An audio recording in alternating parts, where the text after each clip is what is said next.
Be ready? Start. Mr. Vice Chairman, I wish to make a few observations of a general nature on the appropriation bill.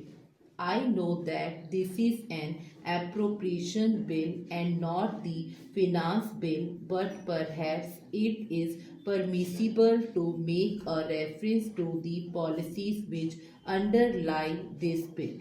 The bill in its broad feature is having regard to all the circumstances that prevail in this country a reasonable measure and deserving all the support of this House.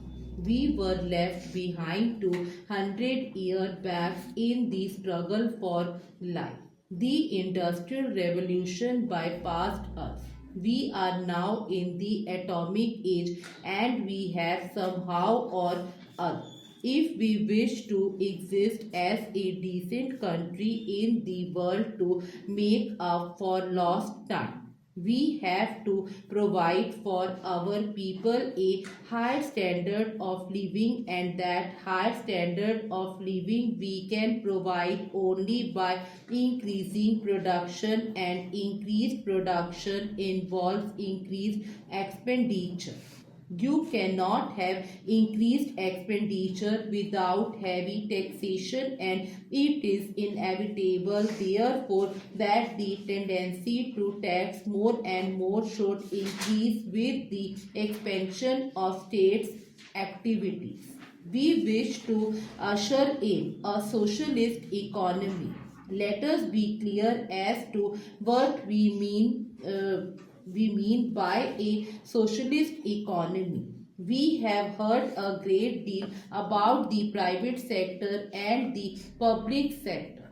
Well, we have got a mixed system of economy, and I suppose we have to be fair to the private sector.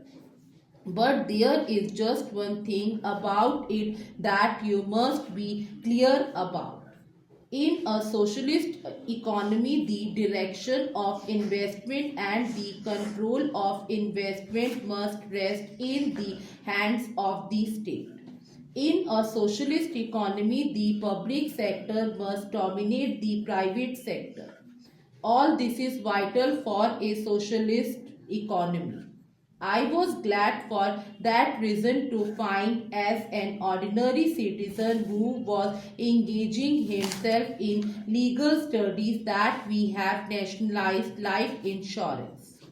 I hope we shall maintain and continue that policy. I can see two alternatives to expansion of state activities in all directions that concern the common man. It is only in some such way that we shall be able to provide employment to our hungry millions. Of course, it does not mean that every tax is a good tax.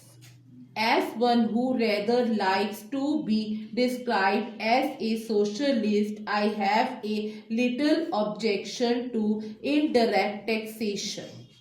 I think the better way to deal with the problem of taxation is to tax those who are in a position to bear the burden of taxation.